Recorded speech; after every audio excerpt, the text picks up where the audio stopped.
Then I went to work with the dying people, because who wants to work with dying people? I mean, we want to put them places where they'll be taken care of.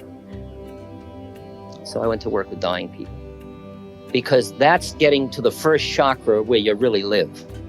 That's survival. And I would sit with people and watch their bodies disintegrate. And I would look and I would look behind and look behind. And you just keep practicing looking at what Mother Teresa calls Christ in all his distressing disguises.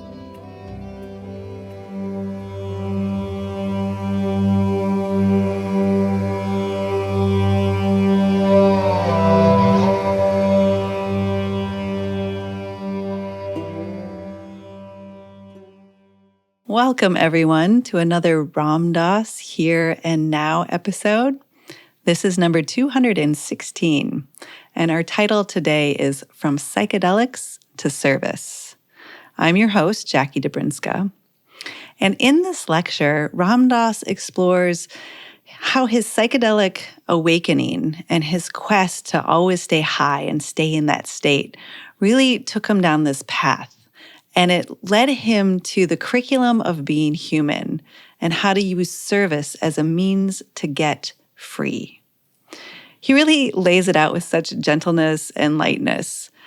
He's talking about how we seriously attach to our roles and identities, whether they're the ones of pain and limitation, or even when they're the ones of so-called enlightenment. He tells us that the goal isn't to attach to any one of those identities, but really to allow whatever comes, to be fluid with whatever comes, and to know that we're none of those things. We're so much more than we think ourselves to be. Now, he does use some really heavy examples, and I want to give a small PSA around those. Today, the world is a little bit more trauma-informed than when he gave this lecture in the 1980s.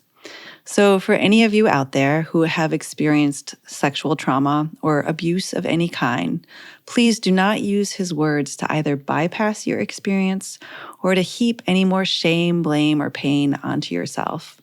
I know from my own history of traumatized thinking that it can be really easy to use anything, even spiritual teachings, as a kind of whipping post, and it's not what this is intended to do.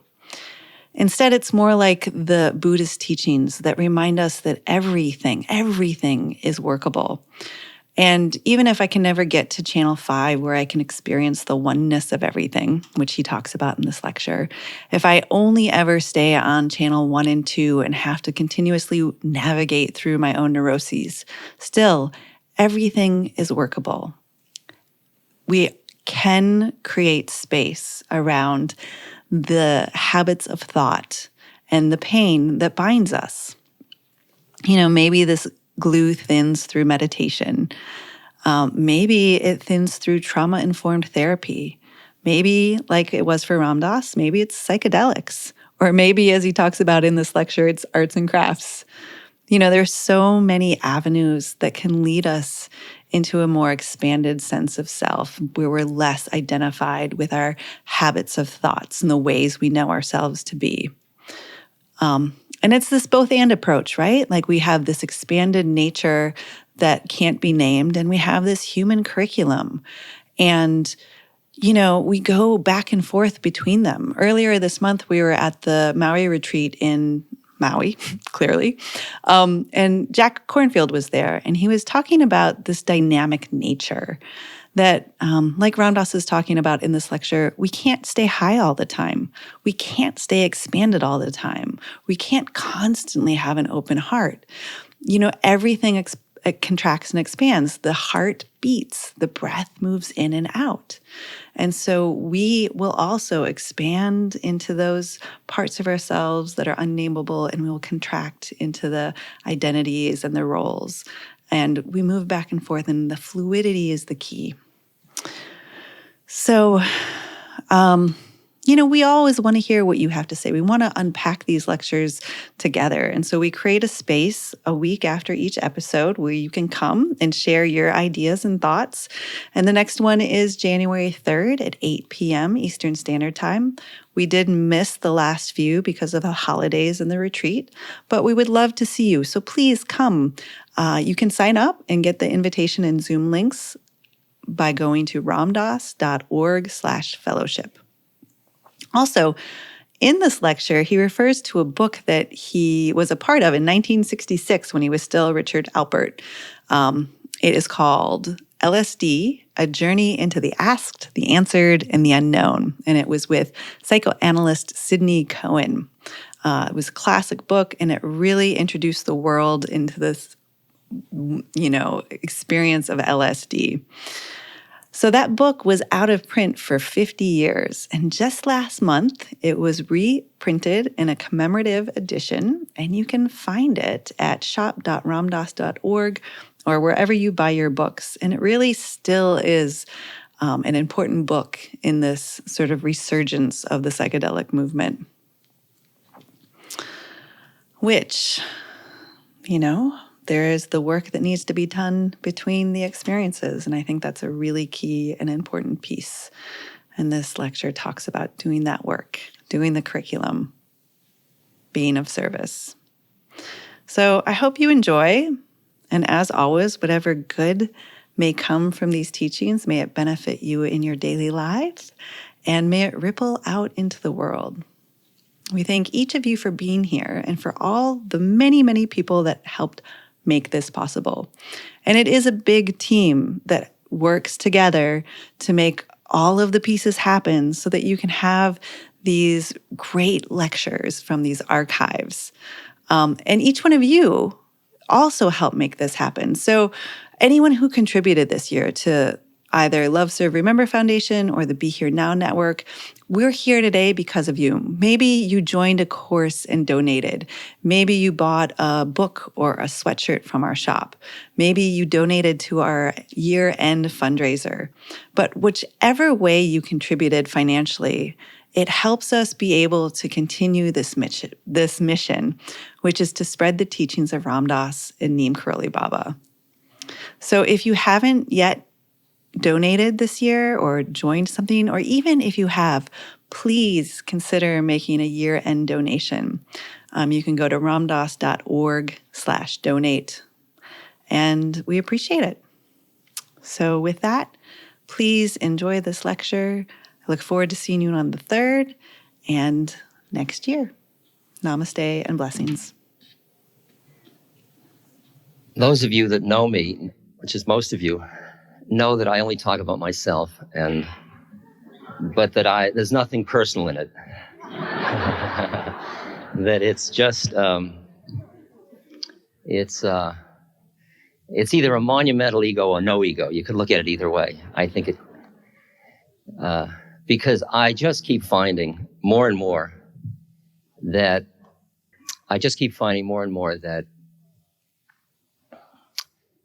as fast as I run to get to freedom, I come up to people and I tell them where I've gotten, and they say, sure, that's where I am.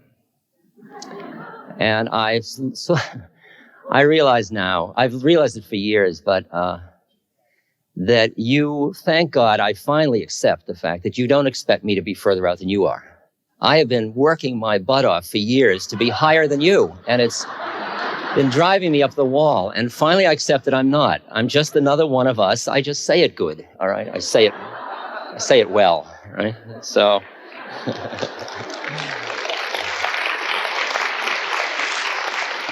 so now I don't have to get stoned to lecture. I don't have to do any of those things. I can just come out, and I'm human, and you're human, and here we are, and we're just comparing notes, seeing where we are.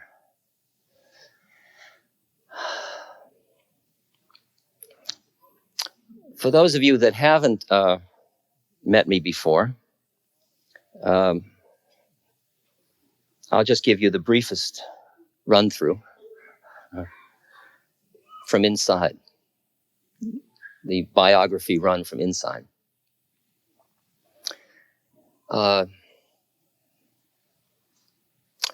The key turning point in my life was when Tim Leary gave me psilocybin on March 6, 1961, when we were both Harvard professors, and it blew my mind. That's a fierce statement right from the beginning. Okay? And what it showed me, which it showed many of you, is that I wasn't who I thought I was. And it showed me a place in myself, or a quality of myself, behind the way I knew myself to be, the way I had thought I was. It was as if all the models I had, all the definitions, all the roles, all the concepts got laid aside, and behind it all, I just found myself being. That was the first thing I noticed. I couldn't label it at all. In fact, any label I put on it seemed to try to contain it, and it wasn't labelable. And I've tried desperately to label it, but it isn't labelable.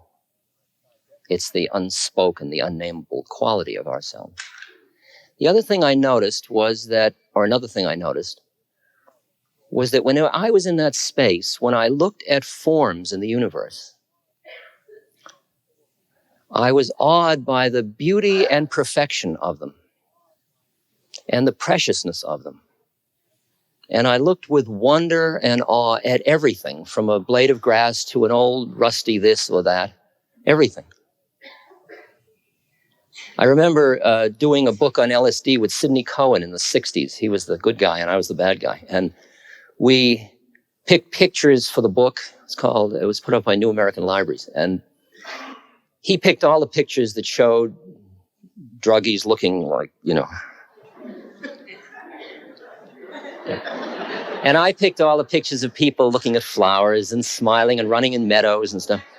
There was only one picture we both picked. And it was a picture of a fellow lying on the floor looking at a bottle of spilled Coca-Cola at the puddle.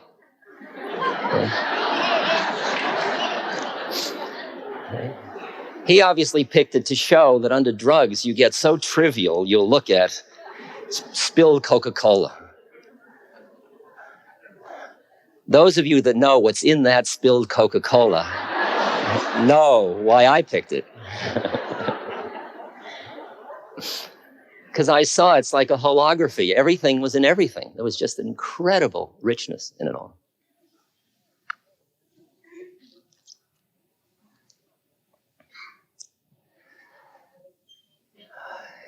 And I experienced in that moment incredible love and compassion towards everything. And the thing that was interesting about that is it all felt very natural and familiar to me, even though as an adult, I had never experienced that space before. I had been so locked in my mind, I had never experienced it. And that familiarity felt like I was at home, really in the deepest sense of my being at home. Well, a few hours later, of course, came down, and I had it as a memory. And at first, and for the first couple of hundred sessions after that, I assumed the drug was taking me to the chemical was taking me to some place other than myself, because I identified primarily with where I started from, not where I went each time. And then I kept noticing how familiar that place was to me. And it began to dawn on me that that was my natural identity, and that what had happened was in my zeal to get socialized in this incarnation, I had bought into a model of myself that kept narrowing who I was, and that I couldn't get out from under so easily. And I saw that my high was my natural state, and I got interested in why you come down. And that became my focus of attention. Now, this all sounds like a drug story to you, and I must tell you, many of you know this story because I've told it before so many times, but it's such a delicious story. In the 70s, when I was lecturing and everybody wore white and smiled a lot, and they were all between 15 and 25, one evening there was a woman sitting down in the front, and she was probably around 70, And she was wearing a little hat with strawberries and cherries and things on it, plastic. And she was wearing a print dress and responsible Oxfords, and she had a black patent leather bag and a net on her hair. And I thought, as I looked around the room, there is somebody's grandmother, you know? And obviously they said, "Hey, Grandma, you got to come hear this guy." And she did it. She's a hip grandma. So I started to talk, and I started to talk this talk, see, because in those days we all knew, you see, we were the people who knew. And it was just a matter of time in those days till... You remember those days? Yes. Tim and I had a chart on the wall of how soon everybody would get enlightened, you know. It was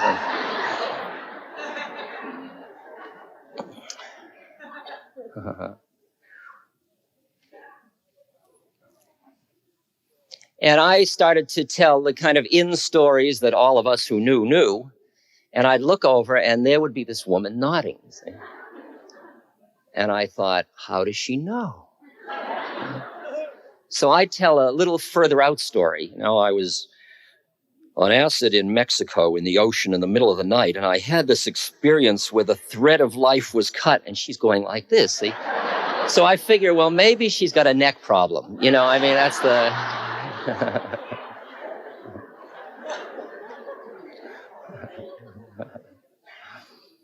And I kept experimenting, and she kept doing it. And by the end of the lecture, I couldn't wait to get her, you know, and I kept looking at her and smiling. And she came over and she said, "Thank you so much. That's just the way I understand things to be." And I said, "How do you know? I mean, what have you done that allows you to know these things?" And she leaned forward very conspiratorially and she said, "I crochet."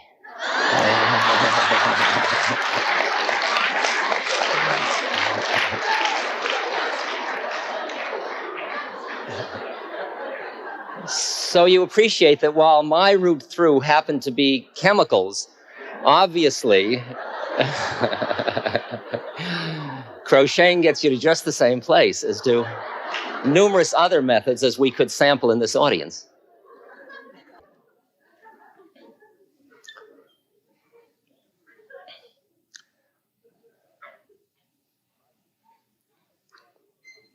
But I could see the sequence at that point. I could see that it was necessary for me to incarnate, to get caught into my separateness. And then I started to wake up, because the awakening showed me that there was only one of the things. You're all familiar with my little chart, the channels on the television thing. In channel 1, you look out and you see physical bodies: man, woman, old, young, fat, thin, dark, light, right? We all have an identity in there.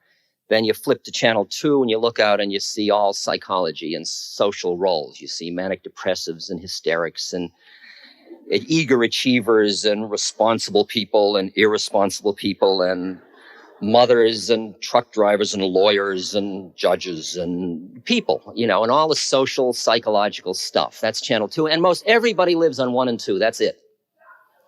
And if you say, "Who are you?" they'll define themselves in 1 or 2. That's real. And that's what my parents told me. That's real. Okay? Get your act together. That's real. Get grounded. That's who you are. Okay? Take care of your body and don't be so neurotic. Okay? Now, if you shift to channel 3, you see suddenly there's only 12 of us. You're either an Aries or Leo or Sagittarius. And you've got new power and new consciousness, and you suddenly see the world in a different way. And what you've done by doing that is very profound, because at that moment, you see that the first 2 planes that you grew up thinking were the only reality are only relatively real. So you've just made that's the major issue of awakening, that you take what was absolutely real and you flip it so you see it's relatively real. And that there are other places you can go that are just as real. See, you had it all the time. You had dreams and all that stuff, but you treated them as dreams, you know. You didn't think this was a dream. You thought, this is real. That's a dream. Now you see that's dreams and dreams and dreams. Channel 4, you look into somebody else's eyes and you see somebody just like you looking back at you. It's just they're packaged differently. packaged in body, personality, and astrology. All the individual differences are packaging, and you see another being just like you, and you say, are you in there? Wow, how did you get into that one? See? Now you're meeting an interesting part of yourself, you see, because you're meeting that part of you that incarnated into all these individual differences, right? And that's just as real as the rest of them are. Then if you flip it another time, you're just looking at yourself, looking at yourself. There's only one of it, looking at itself. I'm talking to myself. We are the many, we are the one in drag appearing as the many. This is just a talk to itself, right? We all think we're separate sometimes, but behind it, there's only one of us here. And that's true. That's equally as true as the fact that you have a body, right? And then finally, if you turn it the next time, you disappear and I disappear and the thought disappears and the whole game disappears. And then the Buddhists are happy. We've covered the void. Now, I thought originally, because I had been trapped in channel 1 and 2 so long, that getting high meant to get to channel 3 at least, preferably to 4 and maybe to 5.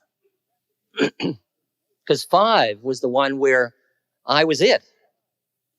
Just I am, not I am this or I am that, not I'm an Aries or I'm a this or I'm a that. I am.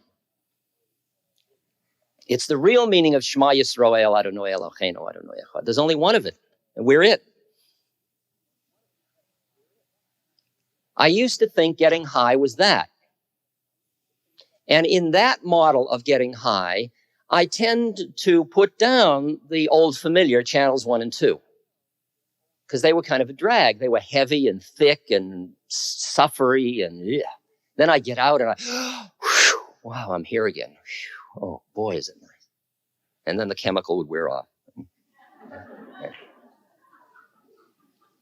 So I began to study why you come down, why those 2 channels grab at you and suck you back down, and how I could stay high all the time. I obviously couldn't do it chemically. I tried. I mean, I wasn't alone in that. Then I went to India and I met Neem Karoli Baba, my guru. And you can read about that in a book called Be Here Now, that story. And when I met him, after I had my mind blown by him, because he represented what I was trying to get to, and he was it. He was the first one I met who was it, naturally. And he took my chemicals like they were water, because he had nowhere to go. See, I took them to get out of here and get there, and he was already here and there, so what the hell difference does it make to him? And I said to him, how can I know God? And he said, feed people. And I said, how can I get enlightened? Because I figured maybe he didn't understand the question.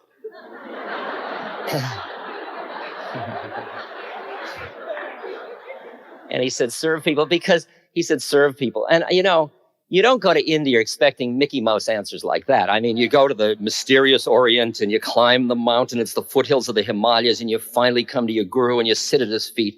And you expect something better than feed people and serve people. I mean, you could get that from your mother, you know.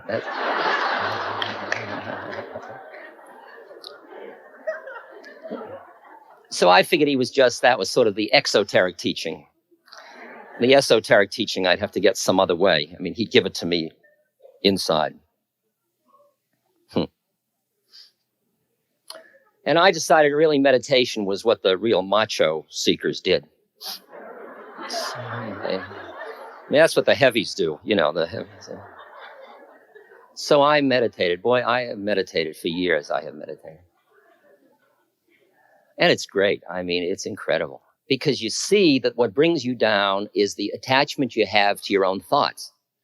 That's what traps you. And so you try to unglue the sticky fingers of thoughts. And you do that through meditation.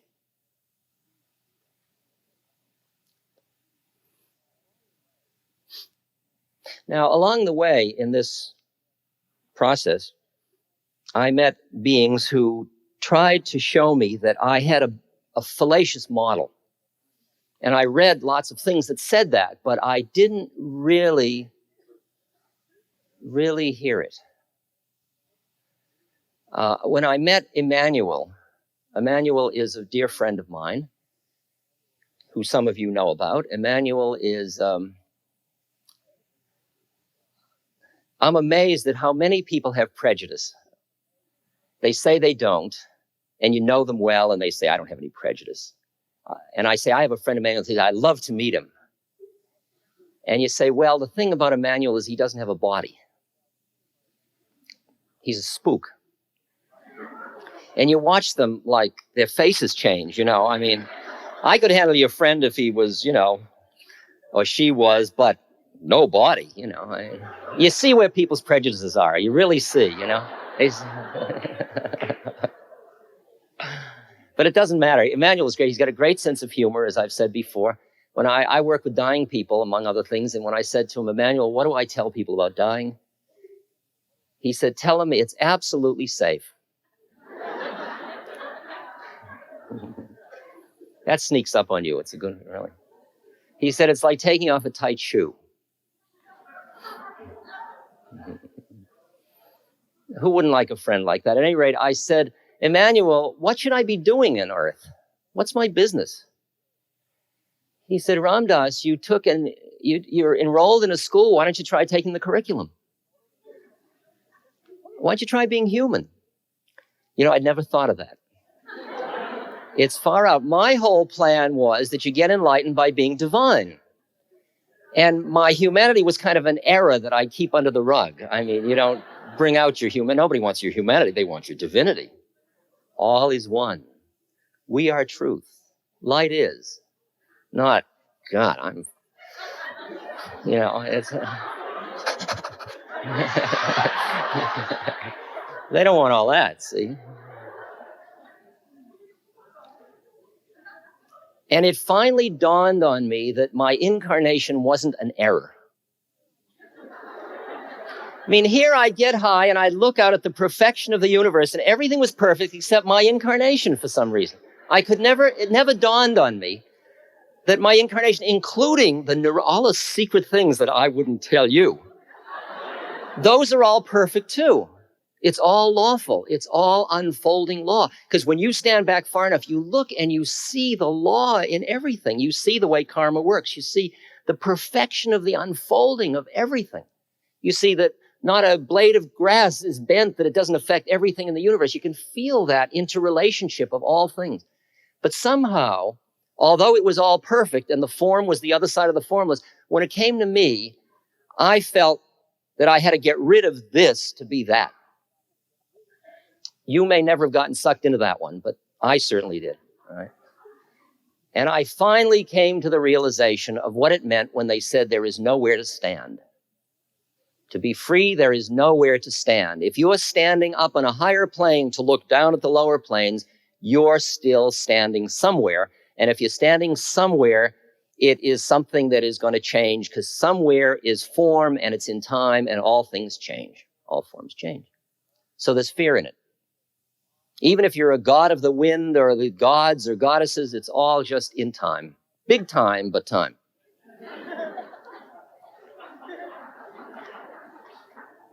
I mean, along the way of spending all this time with these Hindus, double O, I learned a lot about time. And the Buddhists, my goodness. You remember Buddha's image of how long you've been doing this? Remember that one? A mountain 6 miles long, 6 miles wide, 6 miles high. Every 100 years, a bird flies over it with a silk scarf in its mouth and runs the scarf over the top of the mountain once every 100 years. In the length of time it takes the scarf to wear away the mountain, that's how long you've been doing this.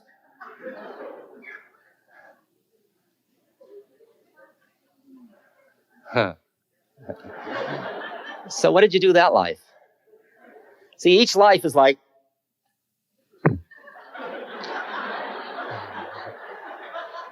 see, that was the life I was looking down. Then 10,000 lives, I started to look up.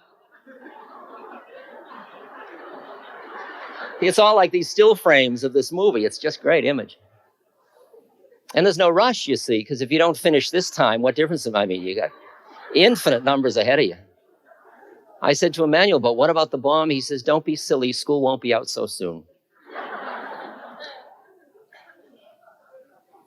He said, how presumptuous that humans think they can destroy the earth. Huh.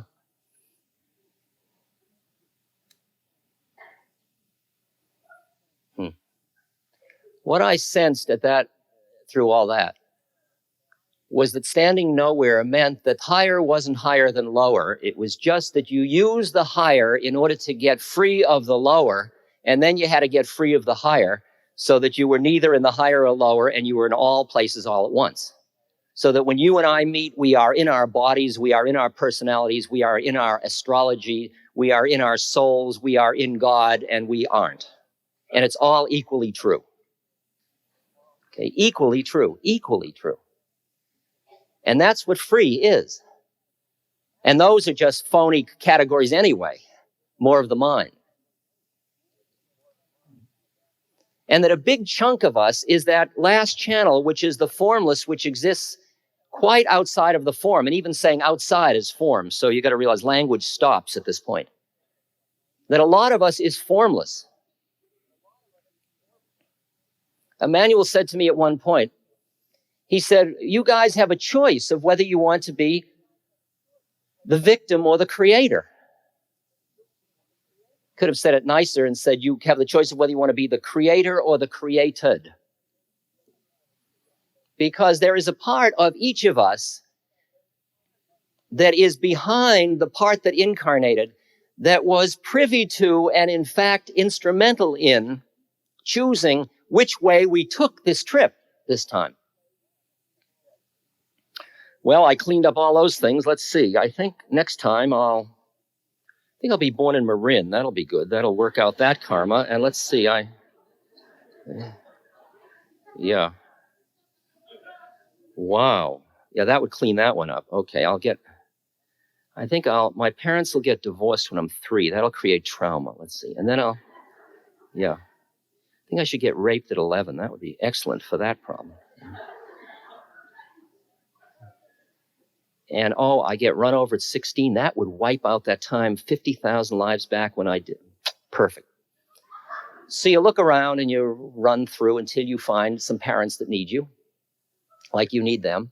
And they say, we'll go first. And you say, I'll wait. And then they'll call you. And then they get down, they call you. And you say, everybody, see you later. And you dive down and you go, wah, wah, because you're a baby now. And you buy in, you think it's real. And you're in Marin. And isn't it wonderful? And your parents get divorced and it's terrible and traumatic, and then you get raped, and my God, and then suddenly you're dead, and you're back and say, hi, everybody, and down on earth, everybody say, oh, she was so young. Yeah. Yeah.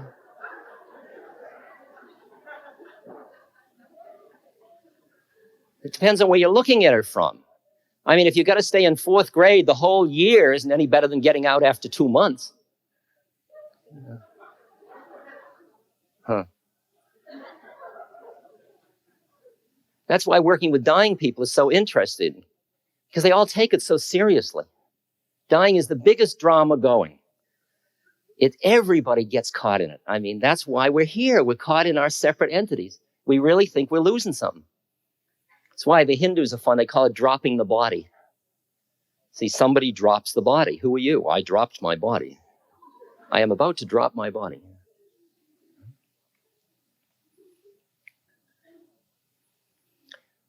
Well, once you see about freedom, then you want to be free. And at first, you want to be free enough to, say, practice trying to get free on Saturday night. Or maybe Sunday morning is more appropriate. You go to church to get free. And the rest of the week, you got important business. But after a while, it creeps up on you. It starts to permeate your life. I mean, you want to get free more than you want the rest of the stuff. Takes a while. I mean, don't rush it. If you only want to be free a little bit, that's okay. There's no rush. But you get the last attachment you're going to have is the attachment to enlightenment.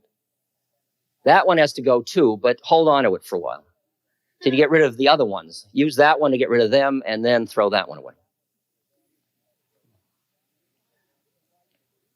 And the attachment to enlightenment leads you to look at the things in you that are keeping you stuck standing anywhere and go to work on them. People don't like my use of the word work. They say it sounds heavy. Go to play on them. I don't care. It's the same thing. But Gurdjieff uses work in a nice way. You know? We've got to work on ourselves. Now, it's interesting what the work is, because at first the work is quieting the mind and opening the heart. And you can do that best in places where people aren't, because people tend to get you to close your heart and to get your mind agitated. You notice? Okay. Because you can't really trust people, you know. I mean, even the ones you can trust, you can't quite trust. You know? All the way. I mean, all the way. Because to trust somebody all the way, they would have to be an unconditional lover. And for them to be an unconditional lover means they can't want anything. And if they don't want anything, they're already enlightened. And how many enlightened people do you know? How many people do you know that don't want something? If only for you to recognize that they're enlightened.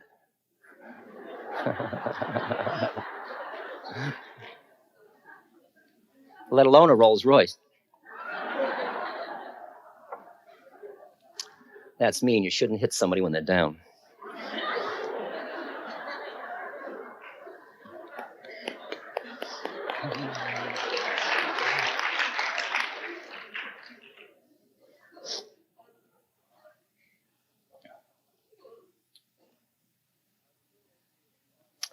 Our true nature is beyond all categories. Whatever you can conceive or imagine is but a fragment of yourself. Hence, the real you cannot be found through logical deduction or intellectual analysis or endless imagining. Zen master Yasutani. Another Zen monk says, die while you are alive and be completely dead, then do whatever you will. See, and die while you're alive means die out of standing somewhere, die out of thinking you are. Like, you say to me, who am I? I have no idea who I am. I don't even care. I mean, I'll be whatever you want. It doesn't matter to me. Whatever is appropriate at the moment is what I am.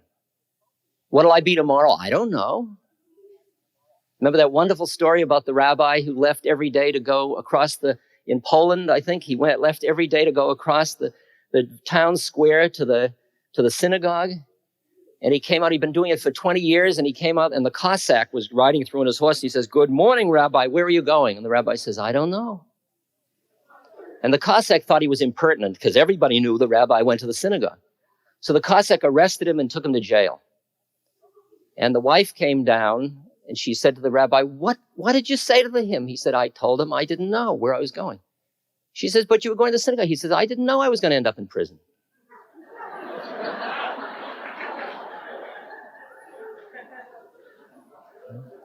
I remember landing at Heathrow Airport in England.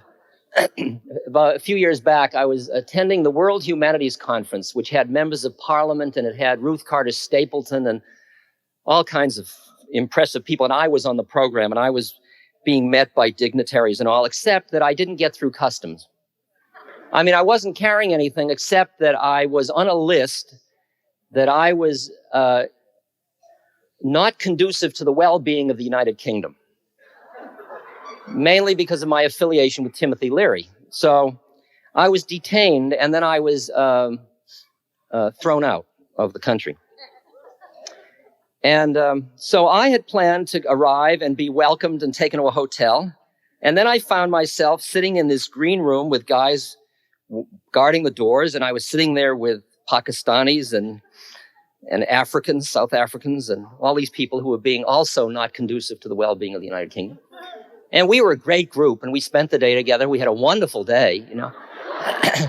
It took me a few minutes to go from, whoa, to, wow, you know, this is a much more interesting day than I expected to spend, you know.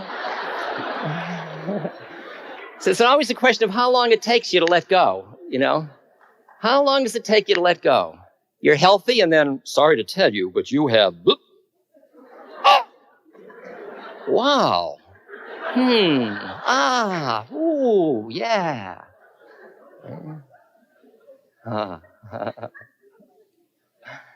So you get so that you want to, your attachments get so subtle, see, that you can actually slide by, as long as you're by yourself, or among other people who are very careful, you can stay pretty high all the time. And you can, oh, I love you, it's you, ooh. Okay. Yeah. But it's great when you come into the marketplace. See? And then you see somebody as that story, somebody jostles you and you feel anger. And what the hell's that doing there? I got rid of anger. I gave up anger. Okay. So what you find is that when you really want to get free, you got to look for the stash of attachment, your own secret stash, because you don't even know how to get it. And what you've got to do is put yourself in situations that are going to push your buttons. And you get hooked on it. And people say, what a masochist. I mean, you don't actually go out looking for suffering, but when it comes down the pike, you recognize it as grace. That's far out, isn't it? I mean, who ever thought we could sit as a group of 1,500 people and say suffering is grace and have everybody sit there like, right, that's far out. I mean, that's pretty mashugana, if you ask me.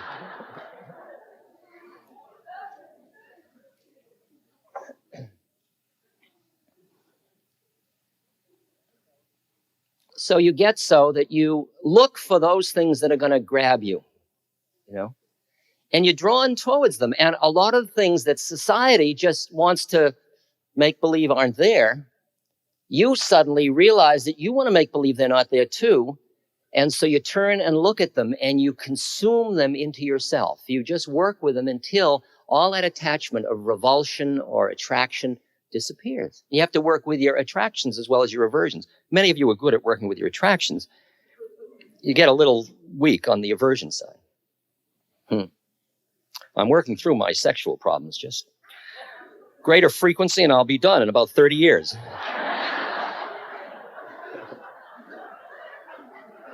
Don't rush. It's all right. There's lots of time and we're human and it's not an error.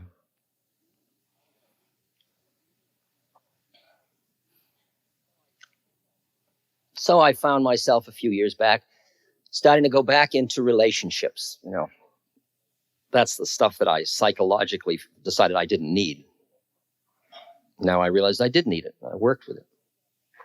And I found myself attracted to projects that I would have stayed away from in the past 10 years or so. I've been working with people in prison, which is hardly the grooviest segment of society in terms of, they're not bad, but the situation is really pretty horrendous in terms of metal and anger and lousy food and hard vibes. And we started the Prison Ashram Project. And I used to go into prisons. I've been to San Quentin death row. And you go in and you figure, gee, I'm right at the edge of my capacity to stay conscious through this. And you suddenly find that you're in love with everybody there, the warden included. And you ate another one. You ate another demon. You went jousting and you took on another one of those huge monsters. And you find out there's just beings in prison as well as out of prison. Because what happens is we keep getting caught in the symbolic identity of people. Like I've had a hard time dealing with rich people because I'm Jewish. So I mean, you're human and you're human and you're rich. See? Suddenly a rich person comes and I change. Hello, I'm Ram Dass, I never get a nickel for it, but I mean, I've been working at it I was just trained from my child. It's in my blood, I can't help it.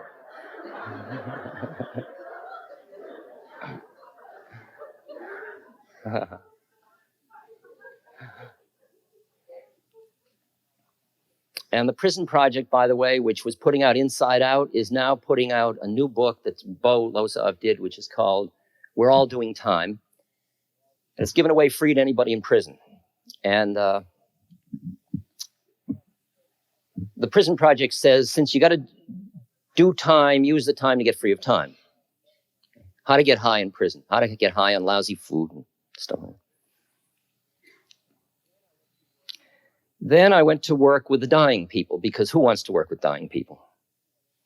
I mean, we want to put them places where they'll be taken care of.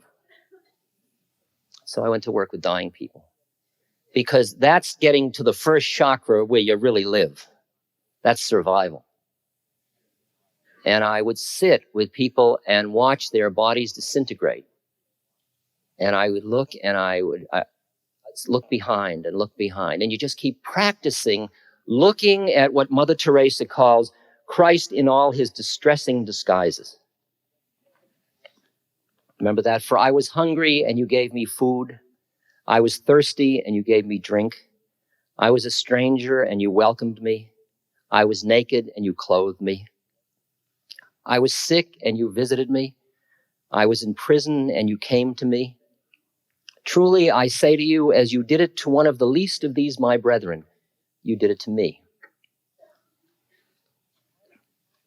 So part of the process is of taking the symbolic value of somebody, prisoner, guard, dying person, and seeing your reactivity to the role and to the symbol, and then cutting through, staying with it long enough before you get busy into your reactive mode to look through and see there's another being who's taken an incarnation in which this is the scenario they're running through. And can you make contact with that being back there? Well, sometimes they're busy in their scenario. In fact, most people are. So you can't lay a trip saying, oh, you know you're not really dying, because they don't want to hear that. And you have a moral responsibility not to take away anybody's suffering unless they want to let it go. You don't rip stuff from people. That's a really interesting one. It's a very funny moral law. Because you think, oh, somebody I love is suffering. I'll just take them, and they'll kill you. Because they don't want to give up their suffering. You got to wait for, but what you do is you work on yourself until you create an environment where, if they want to come up for air, there's nothing in you that's going to keep them stuck in that role. I mean, you see a dying person is surrounded by people who see them as a dying person. Poor thing. Mm-hmm. Let me hear. And a certain look and a certain vibration, a certain tone of visitors. And I've got stories in my new wonderful book, How Can I Help?, about people who are dying say, nobody hears me. Nobody knows I'm in here. They're so busy dealing with me as a dying person. And you wait and you listen and you just look through until there's another being just there. And then some of the people that are dying are right there in that other person. And they say, boy, wow, it's good to be with you. And you look at the scenario of you're dying and I'm visiting you. So we started a dying center. And the dying center had a very simple model. It is an ashram. It is a meditation. It is a monastic setting in which everybody in it is a member of the ashram that is there in order to get free.